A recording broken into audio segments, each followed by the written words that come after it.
magandang gabi mga boss.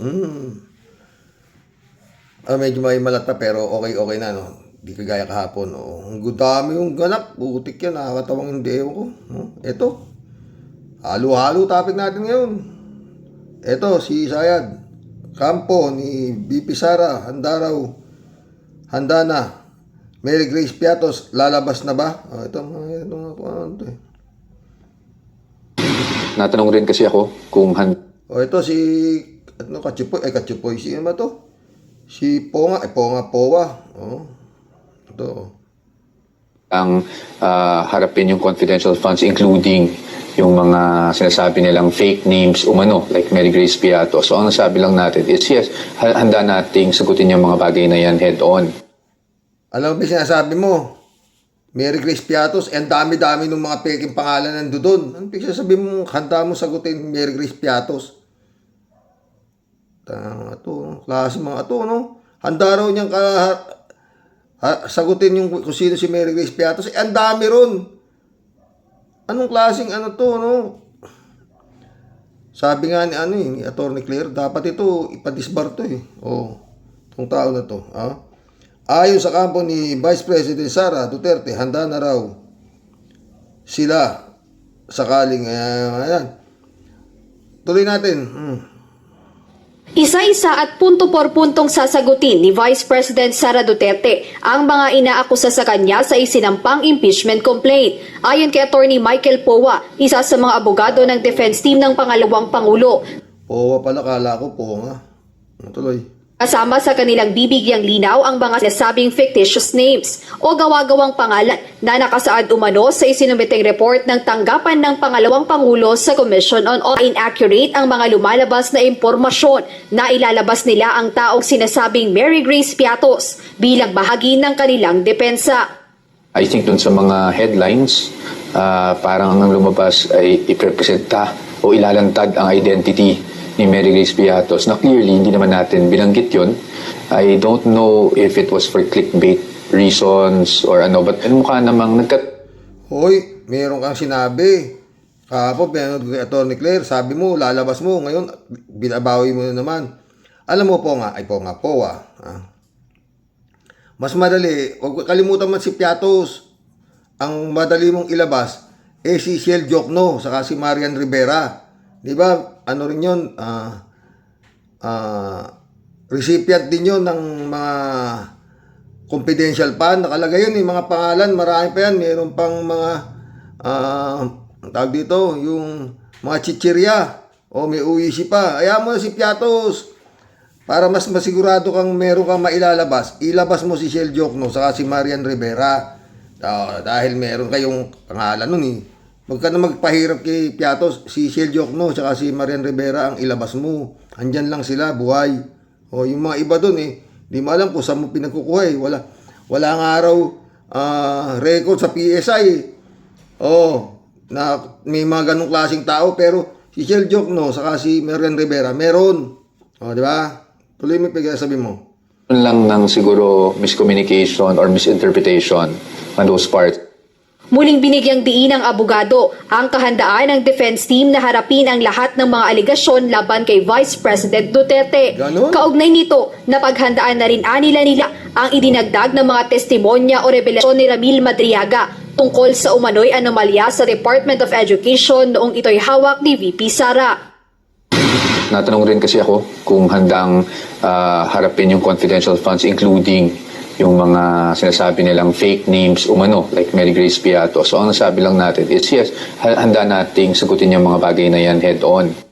Isa-isa at Head on pa, talaga lang ha. Ba't pupunta pa kayo sa Korte Suprema? Nag-aano pa kayo? Anyway, masasabi ko lang dyan, Piangos. Ito Powa. No? Pag nakalusot kayo dyan, talagang lousy. Itong pag itong si Piatos, ito si Sara, nakalusot dito sa impeachment na to at hindi nakapasa kagaya na nangyari sa impeachment na pinail kay His Excellency at ito'y nabasura rin, pwede ko nang sabihin na ang lahat ng nangyari ay isang malaking kalat ni Sarsuela. Ha? Parang ginagago nyo lang ang sambayan ng Pilipino. Oo. In-impeach na, di ba? Na-impeach. Tapos ngayon, lulusot sa Kongreso, hindi may impeach. Magiging matutulad sa nangyari, mababasura. Pero anyway, yung kay Bongbong, hindi pa rin nabasura yan. Kasi ibalagay na naman daw sa plenaryo yan at pagbobotohan daw yan. Pag hindi nakakuha ng ganitong number doon sa Kongreso, ibabalik daw at ano na naman, matagal mahabang panahon. Oo, yun kasi humihirit yung mga nag-file ng impeachment complaint kay His Excellency. Na hindi raw tama yung ginawa ng nila Jinky Luistro ng Justice na Commission of Justice daw yun nila Jinky Luistro na parang nire-road daw, minadali daw, daw. Anak ng putang ina talaga, mapapamura ka. Oo. No? Tsaka yun nga, pinipilit nitong mga kampo nito si Digong na mag-resign na ito si Bongbong at nang iupo na nito si Sayad. Lalo-lalo na itong si Mike Defensor. No? Yan, mga demonyo. Si ito pa isa. Si ito. Mga kampon sila ng demonyo. Bakit hindi masasabing kampon ng demonyo? Di ba? Sabi nga ni Duterte, siya ang sasampal kay Satanas. Di ba? Ano pa isa? Celes. Di ba? Yan ang Pero, naku, ang gulo mga boss. No? Yun naman sabi ko, pag itong kapalaran nitong impeachment na ipinail, walang nangyari at nagaya lang sa ipinail ng impeachment kay Bongbong, wala nung tong Pilipinas na to. Oo. Ang gulo, no, mga friend. Yung kahapon kay Atty. Claire, yung titinda ng Siomai King. 31 million. Putang ina kayo, bilyonaryo, nakakabit kay Bongo. Sa totoo lang mga boss, no? Ha? Dapat talaga lahat yung nadikit kay Digong, nung panahon ni Digong, imbestigahan ninyo, puro bilyonaryo ho yan. Pati yung mga general na mga retired general na nagngangangak na mag-resign na si Marcos para uupo si Sayad, lahat yan, bilyonaryo yan. Hanapin yung mga salin yan. Dahil yung mga yan na nagsisigaw na Marcos resign at iuupo si Sayad, puro pensyonado pa ho yan, pumipensyon yan sa gobyerno. Yan na sinasabi. Para pabagsakin si Marcos, iuupo si Sayad. Yan na sinisigaw ng mga yan. Anong ginagawa? Sakit isipin. Ayan ang nangyayari. Mantakin mo, Siomai King, puta, pagkatapos ngayon bilyon-bilyon. Yung pala tao ni Bongo. Asan na yung mga pinal sa ombudsman. Ng mga kaso,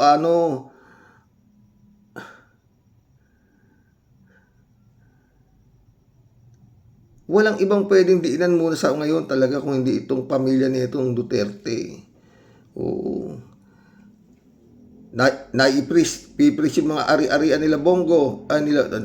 Si Bongo yata hindi pa napipris yung mga ari-arian, di ba? Diba? Si Garjola napris na yata.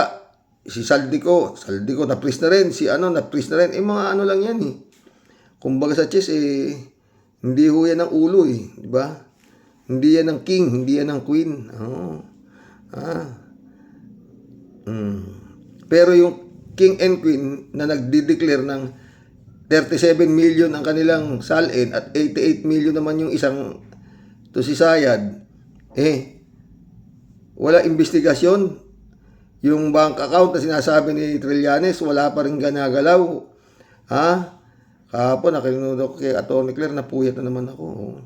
Parang pinaparinggan ni Atty. Claire yung, ano ba nangyari? COA dito sa mga red flag ninyo dito kay Sayad. Ano nangyari? Tuloy-tuloy din. Wala naman, hindi naman kayo iniintindi. AMLAC, anong ginagawa ng AMLAC? Mantakin mo ginawa, pagka-withdraw nung pera sa land bank, pati land bank pinunan na ni Atty. Claire Bakit walang mantakin mo daan-daan milyon? Isang withdrawal lang. Kas ha, kas. Di ba nangangatumba na nga yun sila Sulaika Lopez dahil ano putang ina. Pati yung babae, yung isa, na high blood. Bisa yun. Ma'am, nakuha na namin yung pera. O, hintayin nyo si La Chica, tsaka si Nolasco. Pasa nyo na doon. Parang pasang bilis eh. Pagkapasa nyo, sabi ni Congresswoman Dinky Luistro, ano nang nangyari? Hindi na ho namin alam. Ano ba yung pinagpasahan niyo? Yun ho sabi ni ma'am. Yan ang yan ang mga articles of impeachment na tatalakayin nitong si POA. Si POA. Yan ang sasagutin daw nila. Isa-isa. Tatibay mo, POA. Itong kaso na ito si Sayad at saka yung kaso ng tatay niya doon sa Dahig, halos isang paligo lang ang lamang ng kaso ng tatay niya doon eh. Kompleto detalye rin dito eh. Yung na ito eh. Tsaka hindi naman basta tao yung naghanap ng mga sinampang kaso rito. Dating Senator Trillanes, PMAyer, may utak, hindi naman at inoopera na nga, sabi niya, di ba? Inoopera na siya 1 bilyon ni Bongo para tumahimik na. Wala, marami ng bilyon-bilyon na umaandar eh. Ito rin sila Rimulya, meron din, may offer din, bilyon din daw, sabi ni John Vic. Puro bilyon-bilyon na nga eh, ang offer sa kanila nito eh. Pero ganun pa man, mga friend. Pag lumusot ito sa Kongreso, itong impeachment nito si Sayad, na malamang naman talagang sulusot, no? Maliban na nga kung magiging babayaran na lang nila, di ba? Puntong sasagutin ni Vice President Sara Duterte ang mga inaakusa sa kanya sa isinampang impeachment complaint. Ayon kay Attorney Michael Powa, isa sa mga abogado ng defense team ng pangalawang. Ito, nakakatakot pera-pera lang, sabi Pera-pera lang ayon kay Vice President Sara Duterte ang impeachment complaint laban sa kanya. Giit ni VP Sara, ginagamit lamang umano ng ilang mambabatas sa Kamara ang paghahain ng impeachment bilang fundraising. Si Jason Rublico magbabalita. As well, Nasa The Hague, Netherlands si Vice President Sara Duterte upang bisitahin ang kanyang ama na si dating Pangulong Rodrigo Duterte na kasalukuyang nakadetine sa detention center ng International Criminal Court. Galing ako nagbisita kay President Duterte. And he's okay as well. Ang napag-usapan namin kanina ay yung mga tao na nagpapaabot ng pakamusta sa kanya. Pag-usapan namin yung nagtanong siya sa mga anak ko, kamusta daw ang mga anak ko. Nagtanong siya sa mama, so kamusta daw yung mama ko. Samantala, sinabi ni Vice President Sara na inaasahan na niya ang muling paghahain ng impeachment complaint laban sa kanya ngayong taon. Ngunit gate ng bise, tulad ng mga naunang reklamo, ginagamit lamang umano ito ng ilang mambabatas sa Kamara bilang fundraising activity. Ano yun eh? Parang sinasabi niya yung Kamara na yan, mga mukhang pera kayo. Di ba? Yun ang di ba? Mga mukhang pera kayo. Binibenta ninyo yung kaluluwa nyo sa impyerno. Ganun. Sila naman sanay magbayad, di ba? Di ba kayo nagtataka? Bakit walang nag-impeach kay Digong?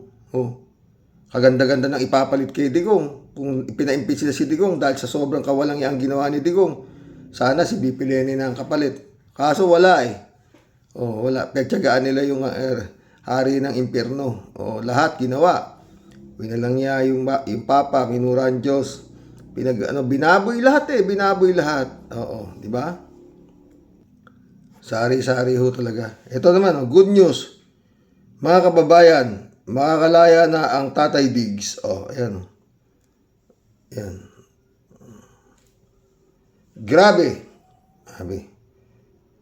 Grabe talaga. Na-dismiss ang kaso ni Duterte. Makakalaya na siya sa February 29, 2026. Tamo. Matindi talaga itong mga hype natin.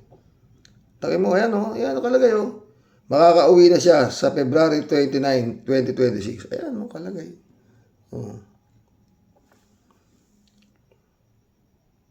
Ha? Tinignan ko yung kalendaryo. Putang ina. Talagang ba pwede siya makalaya sa February 29? Kasi sa kalendaryo, hanggang February 28 lang ang Pebrero eh. Tayo naman si Raul to. Gago. Oh. Ano yun? Lukuhan. Pebrero 28 hanggang February 28 lang. Yung February 29 daw makakalaya na. Puta. Sira ulo talaga itong didilis na to eh. Totoo. Ayan o. Nagkalat o mga pre no. Nagkalat. Sabi, immediate release kay PRRD. Aprobado na ng ICC. Ayon sa ICC, sa February 30, 2026 ang paglaya. Kita mo? Ito ba? The immediate release of the former PRRD president has been approved, which is scheduled on February 30, 2026 according to the report. The date is to give way for a smooth, quiet, and that will never happen. That will never happen. The process of release, hope you are free now, Father Digong. Okay, just a few days left. Sabi mo, gago. Tignan niyo yung February, hanggang February 28 lang. Mga sira ulo to eh. Mantakin niyo to, ang dami nito. Sara Duterte, sinalubong ang Pebrero ng pagharap sa dalawang impeachment complaints. Brigada Haji Caaminio, ibrigada mo! Brigada Live Report. Impeach Sara now! Impeach Sara now! Sa pagpasok pa lang ng buwan ng Pebrero, impeachment agad ang ipinambala ng iba't ibang grupo laban kay Vice President Sara Duterte. Maaga pa lang dumating na ang mga miyembro ng Makabayan Coalition kasama ang progressive groups sa tanggapan ni House Secretary General Sheloy Garafil ngayong araw upang ihain ang unang impeachment complaint laban kay Duterte ngayong 20th Congress. Kabilang sa complainants ang mga dating kongresista na sina Franz Castro at Arlene Brosas, pati na ang grupong Bayan o Bagong Alyansang Makabayan. Alam niyo mga boss, no? Sino ba yung nag-resign na i-impeachin si Merceditas Gutierrez ba yun? Oo, nag-resign na lang dahil sa kahihiyan. No, at least tao pa yun dahil nag-resign na lang, di ba? Ito sa kapal ng mukha nito, hindi na talaga basta-basta tao to. Alam naman niya sa sarili niya na talagang dapat na siya ma-impeach dahil wala naman siyang ginagawa. Kung hindi, magdadaldal kung saan bansa. At kung, tsaka, bilib lang ako talaga doon sa mga nagsasalita dito na na gusto nila ito ipalit kay BBM, mag-resign, lalo na ito si Mike Defensor, ito sila Celes, ito sila Harry Roque, putang ina. Diyos ko, wala talaga. Oo. Ganun pa man, paulit-ulit, no? Pag ito ay natulad ang naging nito kay Bongbong na parang didismissin lang din o ibabasura lang din, wala na ho tayong panonoorin. Tama ang pwede na tayong magpalit ng content. Pugong biyahero. Mag-collab na ho tayo mga friend. Elizabeth Iscare, shout out. Good evening, Sir Rox. Wala naman dahilan para ma-impeach si BBM. Una, ayokong maging presidente itong si Sara. Kasi siya lang ang makikinabang dito. At yung mga gustong patalsikin, itong si BBM, mga alipore siya ni Sara. At kakampi pa ng mga Chino. Diba sa Rox? Yun nga, di ako mga BBM. At solid Lenny ako. Pares tayo. Pero sobrang demonyo ng mga Duterte, mas okay na hamak si BBM. Totoo naman. Hindi lang naman tayo. Maski sila Winnie Monsod, yan din na sinasabi. Oo. Elizabeth ulit, dapat din kumilos itong Ombudsman Rimulya para makasuhan at makumbik itong si Sara. Yun nga, dahil sa matitinding ebidensya na hawak ngayon ng Ombudsman. At sana huwag matakot at maimpluwensyahan ng mga Duterte ang mga husgado ng Korte Suprema dito. At kawawa talaga ang Pinoy kung nagkakataon talaga. Nangyayari riyan, ginigisa ng Duterte ang Pilipino sa sarili nilang mantika. Kasi tatapalan nila ng pera itong mga putang ina. Sabi naman ni Sara, di ba? Pwedeng pagtatapalan ng pera yung mga nasa Kongreso, di ba? Mga ganun sabi niya eh. Yun sabi niya. Mamerto Jr. Salonga, shout out. Good evening po, Karox.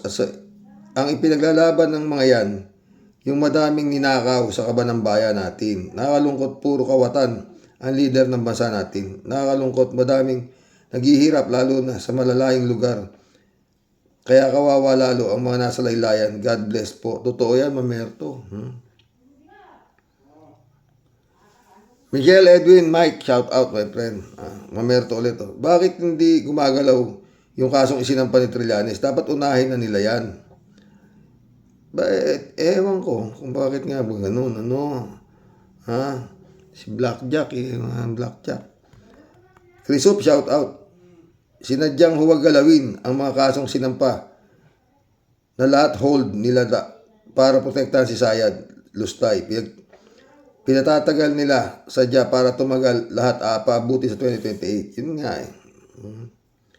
Wala eh. Excellency. Marilo Pabianak, shout out. Good evening po tayo sa mga ka-warriors. Tahimik po sila. Kasi puro sila nakikinabang noon kaya wala silang ingay. Now, ang sakit na sa tenga ng mga sigaw nila. Mga ipokrito talaga. Totoo yun na. Marilo Pabian ulit Inom po kayo tayo ng lemon water na may honey. Maligam-gam na tubig po tayo. Yun nga ginagawa ko na Tsaka yung tubig na may asin, maligam-gam Mary Lebron Good evening Sir Rox. No skipping ads. Salamat. Pastor Jun Lagon, my friend, shout out ha. Librado Ludovico, blessed morning Karox and to all warriors watching from Edmonton, Alberta, Canada. God bless, stay safe and healthy. Ikaw din. Hoy, Joel is Lord. Tinamaan ka ng lintik, ang kapal naman ng mukha mo. Magnanakaw ka sa SR, saka huwag mo ng isangkot ang Panginoon Diyos kung mayroon ka pang kahihiyang tarantado. Wala talagang gamit na gamit eh. JTV kakatawa yung impeachment tol. Yun nga eh. Kakasawang ewan eh, no? Mantakin mo yun. Binasura na itong nila Jinky Luistro, dadali sa plenaryo daw, pagbobotohan pa rin kung dapat na sang-ayon itong mga kongresista na basura. Pag kami ng mga hindi sila nakakuha ng doon, ng numero, babalik na naman daw kila Jinky at gano'n. At po tayo na. Baka tapos na itong 2026. Di pa natatapos itong putang ng impeachment ito. Paano na si Jinky? Paano na sila Saldico? Yung mga kanamatayan na sabungero nila Atong ang hahanapin pa ulat yan. Si Bato, Sus Mariosip.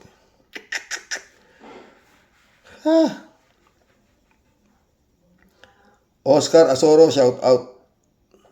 Bayad ng China mga yan para magkagulo ang Pilipinas. Agree ako ba mag-declare ng presidente na martial law at hulihin mga to. Bayad ibang senator, congressman, mayor ng China. Kita mo naman, panig mga putang ng mga trader sa Pilipinas, lalo na mga dutae.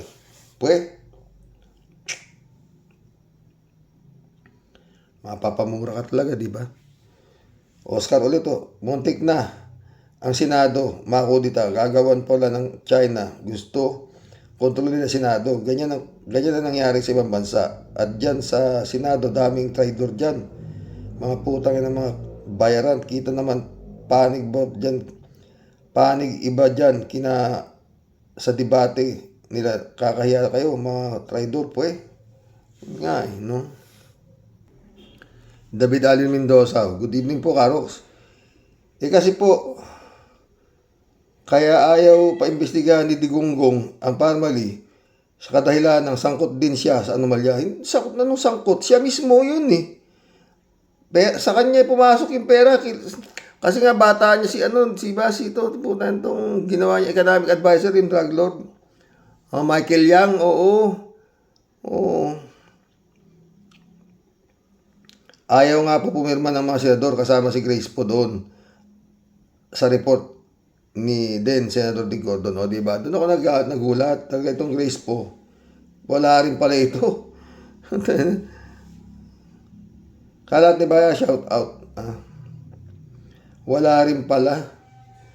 Kulay kurap din pala. Eddie Luna, shout out. Hi, hello Karok. Salamat sa shout out. Mabuhay ka lagi. Okay lang, friend. Kalat niya, good evening, Kasani. Get well soon. Kasani. Tapos, pag magaling ka na, bakbakan mo uli ng mga uwas na yan. Ha? God bless your family. God bless kalat niya.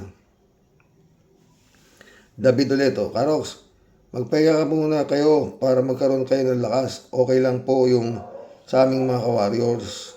Hindi, okay lang, mga friend. Parang kulang na sa akin ng araw pag hindi tayo nagkakita eh. Nagkakulab, oo. Shirley J. Sir, shout out Tama si Karox. Bakit noon ang daming kahayupang ginawa ni Digong? O di ba? Hindi sila nagsasampa ng impeachment dahil baka ipapatay kayo. Takot sila kay Digong, Karox. Yun nga, baka magaya sila sa former Senator Lyle de Lima. Kawawa nun sila sa Trillanes, grabe. Lalo na mga biktima ng EJK. Totoo. Tapos ngayon, gagaling nyo magsasampa. Ina nyo. JJ ito. Yan ang dapat kay Inday Lustay. Ang ma-impeach. Di ba, Karox? Oo, baliw yan eh. Tangina, tapos gagawin yung presidente. Para kay mga tanga. Ina nyo. Chupisa Bunao. Good evening po, kuya. Sa mga ka-warriors, ha? Gaano magpapile kung di takot baka nanginginabang pa sila kay Digong. Oo, nanginginabang talaga sila nung panahon ni Digong. Pera lang nga.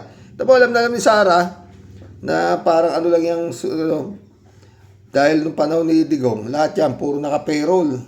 Oo, di ba? Tayo na, trillion yung nilustay.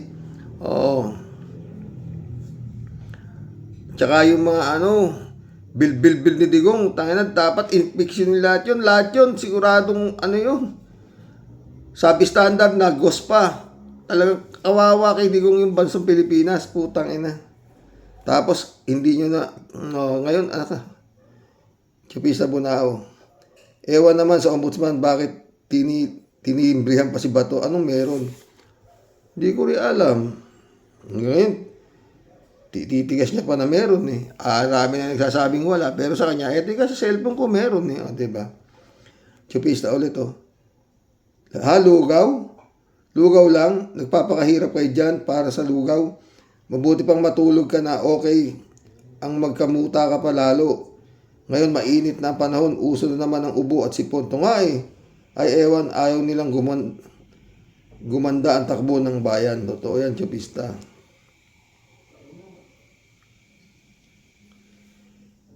Sam AJ, shout out Karox. Una sa import materials ang Pinas. Second lang ang Greenland. Na-discover ang Black Sun na kinukuha ng China. Sample isang mineral kaya do or die ang China sa pagbuhos ng pera. Support sa kanilang president. Ingat lang mga mamayan kundi katapusan lahi ng Pinas. Dapat ihulog sa hukay yung makapili at tusukan ng kawayan sa bunganga tulad ng ginawa namin sa Pampanga.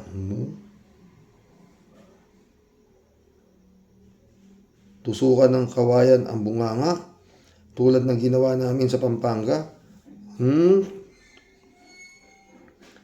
May ginawa pa kayong gano'n, Sam AJ, sa Pampanga?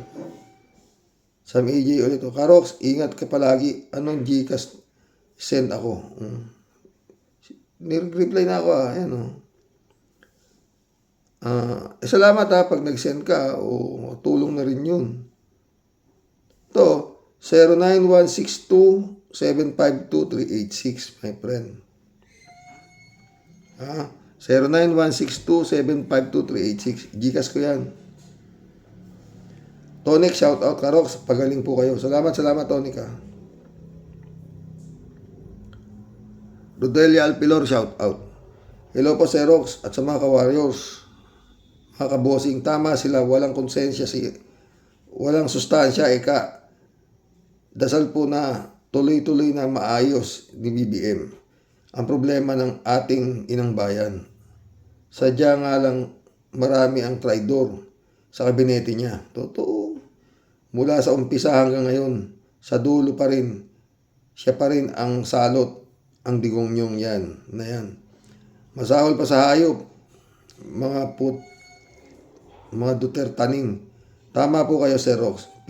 Pinairal ang pera sa kasamaan, ang pera ang taong bayan. Naway makakulong silang lahat. Lalo na yung bagos, lalo na yung hayop na lustay. Hayop na lustay na yan. Hi, sorry Lord. Okay po, Sir Rox. Get well soon po and God bless po. Thank you, Rodelia. Friend Shervin Sapeda, shout out. Chris Ansen, July 7 Alcantara, shout out, ha. Analisa Apolinar, shout out sa inyo mga bossing. Sir Rox, mukhang di kinaya ng resistensya mo. Ang mga ganap, ano po? Malay 1, 2, Dimax. Sorry kung nakakadagdag si Tia Deli sa pasakit lamunan ng pagbabasa sa talagang walang katore-tore. Kidding aside po, pinatatawa lang kita, Sir Rox. Alam ko naman, hindi para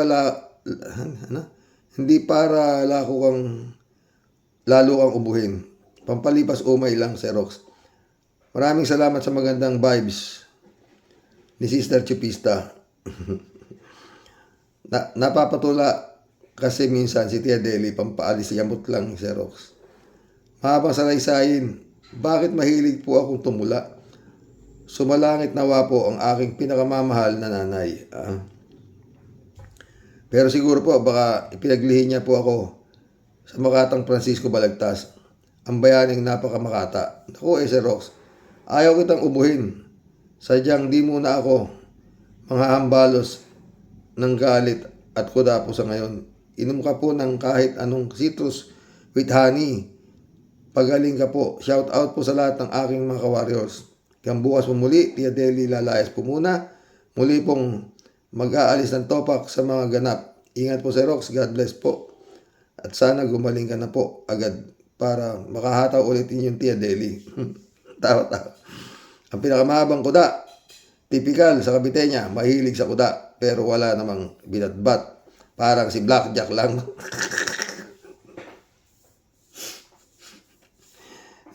May hirit ka pa. Tia Deli ka. Pero mag-aaresto na yata si Blackjack. Chupisa Bunao. Kuya ako din po, nagkaubo at sipon. Ginamot ko po, nagmumug ako, kayo ang init ng tubig at may asin. Yun nga, apple cider or suka, sa kutsara suka or apple cider. Inuman po ng Solmox at Flumucil, 600 mg. Tinimpla ko po sa normal na tubig na higit lang sa kalahating baso. Yung po sana makatulong po sa inyo. Salamat, no. Chupista ulit, oh. Naku naman, Dipensor. Ngayon ka lang nagdadaldal nung panahon ni Arroyo at ni Digong. Di ka nag-ingay. Bakit? Dahil ba sa di ka bibigyan ng posisyon at wag nga kami. Tumigil na kayo dyan. Magdudulot lang kayo ng daloy ng trapiko. Totoo. Chupista ulit, oh. Naku naman, wag mo nang gamit ang Diyos. Ayaw ni God na gamitin mo ang pangalan niya sa kasamaan. Wala akong kwenta sa kanila ang Diyos. Ang Diyos sa kanila, tsupista, ay kasangkapan nila yun sa pag-unlad nila. Putang ina mga yan. Kakapal ng mukha. Ay nako. Tsupista ulit. Hoy Mike, di ka lang pala bulag, bingi. Bingi ka pa. Di naman kay BBM dinala ang mali-maletang, di naman pinakita na may laman, na may pera nga. Ang sabi ni J. Martin, di naman kay Bongbong Marcos. Ay nako. Lakas mong mag-fake news sa dami mong ginagawang bobo at tanga. Sana magpagawa ka ng ospital ng gobyerno para sa mga bobo at tanga. Dami na po kaming naglipa na kasi wala pang ospital ang tanga. Alam mo, tsupista, yung katangahan, yan ay sakit. Walang gamot. Ang tawag ko dyan sa sakit na yan, tanga. Tanganism virus. Virus yan, virus. Romeo Calusa, shout out. Gandang gabi, Karox. Puro chismis ang mga reklamo nila. In short, basura. Gusto nyo na dalhin sa kalsada, umarya kayo. Ano ba bilang ninyo? Puro paninira lang kayo. Kung ganyan na narrative nyo, lalo na itong makabayan black, get out to government. Totoo. No? Romeo Calusa. Panahon ni Digong, tiklop kayo. Halos lantag na lahat ang pagnanakaw ni Digong dahil baka matodas kayo. Di ba? Takot sila kay Digong. Si Senador Trillanes lang talaga bumangga dyan sa putangin ng Digong na yun. Romeo ulit. Karox, bigyan kita ng pinakamabisang lunas sa lalamunan mo. Ito. Maligamgam na init ng tubig. Lagyan mo ng isang kutsarang vinegar tapos mumog mo tuwing umaga. 100% cure yan. So, thank you sa mga advice nyo, mga friend. 3J Shop ulit. Minamalat ka pa rin, Sir Rox. Ox lang yan. Mawawala rin yan. May awa si Lord. Basta lagi kang magmumog ng maligamgam na tubig na may asin 2 times a day. Anong 2 times? 4 times a day na nga, friend. 3J Shop ulit. Ay nako, yan si Villanueva, ang ingay ng bibig. Pag nagsalita, para bang isang batalyon ang nagsasalita. Nakakarindi. Alam naman natin kasabwat siya sa pag-i-scam sa flood control. Halatang hininervyos siya sa na makulong din na tulad ni Bong Revilla. Alam mo, 3J Shop ka. Bakit hindi siya matatakot makulong? Nakita mo na ba yung chipay niya? Beauty queen ng Bulacan. Adanda. Mga manyak talaga kayo, Anong mana kayo sa amo nyo, mga leche. 3J Shop ulit. Sir Rox, nanggagalaiti sa ngit-ngit ang mga DDS kasi nabasura ang impeachment ni BBM. Tao siya. Di sila makaganda o gaga sa pagpipake news na kesyo ganito, ganyan. Kesyo may kumikilos daw para basura impeachment. Di sila makamove on kasi si Sara tuloy ang impeachment o magpapakilala na raw si Mary Grace Piatos. Siguraduhin lang nilang hindi kamukha ni Sara si Mary Grace. Baka mamaya para silang kambal niyan. Si Marian Rivera kaya, naku, sa ganda ni Marian, di pwedeng maging kahawig yan ni Saram. Masyadong obvious naman kapag ganun. Sino naman kaya ang papapel sa Chel Joke, no? Yun nga dapat pa rin galing talaga ni 3D Shop nito Jan Dimango, my friend, shout out. Amy Bingson, Dolor Garcia. Eman Escalona, anak, shout out. Nagyayelo doon sa lugar ni Eman Escalona. Nakikita ko, natatabunan yung kotse niya Service niya. 3J Shop ulit. Sir Rox, di pwedeng di ako mag-react dito kay Kimo. Pabor daw siya. Mapalitan si Tito Soto. Basta't baka Duterte daw papalit. Wow ha. Tapos na ang ira ninyo, bistado na kayo ng taong bayan, di na uubren mga DDS, ilan na lang kayo. Diyan sa taong bayan, balas na sa inyo. Kakapal nga ng mukha to. Utang to. 3J Shop ulit to. Yan si Defensor, dapat yan idemanda ni BBM eh. Panayang ako sa kay BBM. Although yun ni isang resibo, wala namang siyang ipinapakita. Ang kapal talaga. Pero siyempre, cool lang si BBM kasi hanggang ngaw-ngaw lang naman yang si Defensor. Di yan mananalo kung tatakbo yan sa 2028. Di mo alam, 3J Show, kung ba't ganyan mga yan. Baka yariin eh.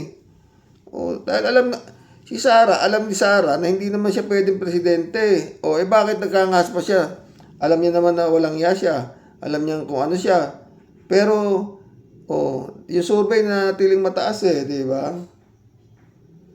3J Show ulit Itong si Marcolecta naman, Sir Rox. Sa sobrang niyang gustong ipagtanggol ang China at maangkin ng China ang West Philippine Sea, lumalabas anga-anga. Gusto niyang lagyan ng muhon ang dagat para daw malaman kung saan ang hangganan ng ating pag-aari, Sir Rox. Pag-aari, Sir Rox, alam mo ba yung muhon?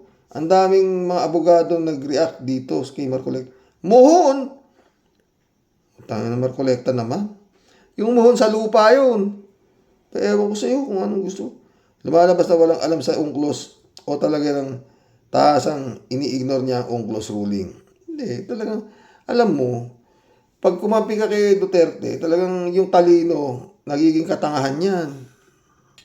Christian Chengnak, shout out. Mission accomplished mga boss.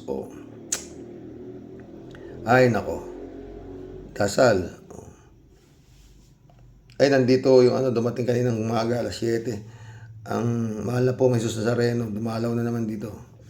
Hanggang hanggang 14 yata, dito sa bayan ng Itiague. Doon po yung simba kanina. Aga akong nagsimba. Ay, nako Lord. Kawawang Juan de la Cruz. Basta yun lang. Pag nangyari itong impeachment na pinile nitong nag-file na impeachment kay Sayad, nabasura, tapos na. Wala na papanoorin. Di ba? Ganun lang yung mga friend. Good night. God bless. Brother Elias Isyo, shout out. Anak Aboy Paraiso, congratulations. Na-promote si Aboy.